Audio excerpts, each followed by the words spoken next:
Bonjour.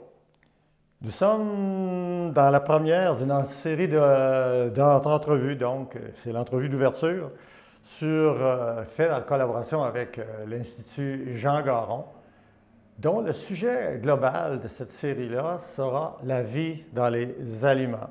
Alors, tous mes remerciements à l'Institut Jean Garon de me permettre de faire cette chose. Redécouvrir le bon lait. Je vais vous présenter une vision rafraîchissante sur un dossier d'envergure mondiale et c'est à propos de la vie dans les aliments, donc la transformation des aliments, du lait. Je suis Carole Vachon de Québec, je suis de Québec. Je suis un ex-chercheur, j'ai été au doctorat, post-doctorat et d'autres étapes dans des facultés de médecine. Donc, la faculté de médecine ici à Québec, la faculté de médecine de Genève en Suisse, ainsi que la faculté de médecine de l'Université McGill. Par après, j'ai mené des recherches pendant presque 10 ans en nutrition, ici à Québec, en faculté d'agriculture, où je participais à la formation des diététistes. Je travaille à titre de consultant en alimentation auprès du grand public. On se questionne de plus en plus sur le lait. Certains même se prononcent contre le lait. Je peux vous dire que ce sujet-là que j'aborde aujourd'hui a été beaucoup inspiré par ma visite en Suisse. Je n'aurai pas le temps de rentrer dans ces détails.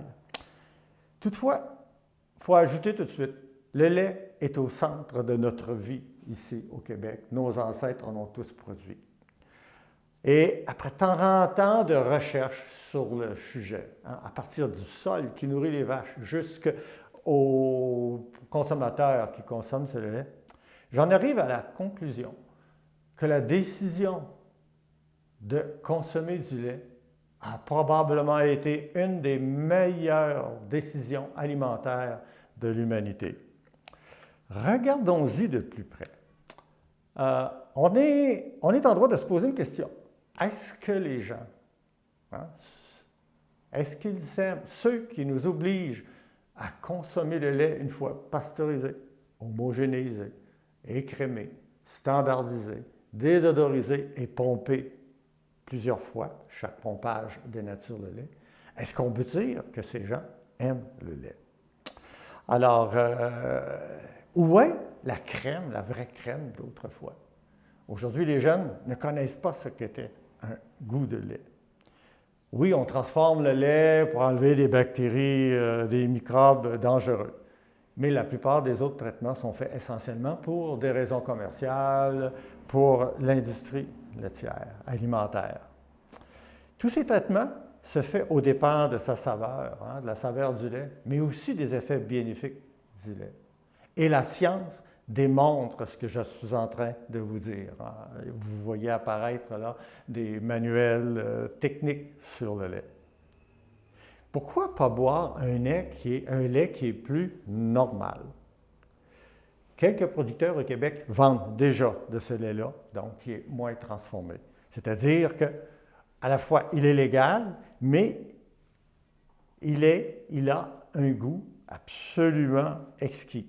C'est un lait qui est pasteurisé à basse température, sans à peu près autre traitement qui le dénaturerait plus. Or, le 3 juillet 2003, donc ça fait 15 ans, j'avais organisé en direct et à l'aveugle une dégustation de ce type de lait-là à l'émission tvaendirect.com qui était animée par M. François Paradis, qui a eu l'insigne honneur ces jours-ci d'être nommé président de l'Assemblée nationale. La dégustation a été faite dans un magasin d'aliments naturels dont la clientèle comporte beaucoup de gens qui ont abandonné le lait. Je peux vous dire que la majorité des gens qui ont dégusté ce lait étaient prêts et qui avaient abandonné le lait. La majorité des gens étaient prêts à y revenir au lait si on leur donnait un produit aussi intéressant.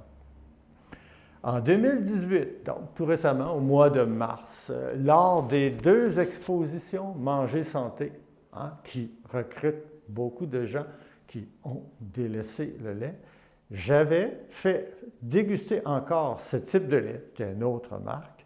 Et donc, et ça a beaucoup impressionné les gens de voir qu'il y avait un lait aussi délicieux. Et quel est l'intérêt de ce lait délicieux? C'est qu'entre autres, au mois de juillet, si je me souviens bien, Santé Canada rapportait que parmi les tendances alimentaires, il y avait une diminution de la consommation de lait. Or, avec le lait tel que je propose, avec une meilleure valeur nutritive, alors avec ce lait-là, il y a possibilité d'augmenter la consommation de lait.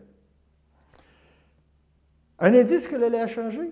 Autrefois, nos ancêtres ne juraient que par le petit lait, à cause des effets importants sur la vitalité. Le petit lait, c'est le liquide qui est rejeté lorsque on fait coaguler le lait en fromage. Aujourd'hui, le petit lait est considéré plutôt comme un déchet suite au fait que le lait est trop transformé. Il est encore bon, ce lait-là, mais il a perdu de ses propriétés. Et entre autres, celle de stimuler le système immunitaire et aussi, entre autres, de protéger les gens contre les allergies. Allez faire un tour sur mon site bonlait.com où j'y parle de mon livre Pour l'amour du bon lait. J'y mets aussi des descriptions de mes cours, plein d'informations sur cette question-là du lait. Et je vous dis, il y aurait au Québec quelques producteurs, dont ceux que je connais. Là, il y a la ferme Vallée Verte, qui est à Lanaudière. Il y a aussi la laiterie Cassis et Mélis à Saint-Damien-de-Buckland, ainsi que la fromagerie, l'autre versant, à Héberville, au Lac-Saint-Jean. Alors, nul doute, on va se revoir sur d'autres sujets qui vont traiter de la vie dans les aliments. Et ne manquez pas de compléter votre information sur ce que c'est qu'un lait qui a plus de vie. Merci.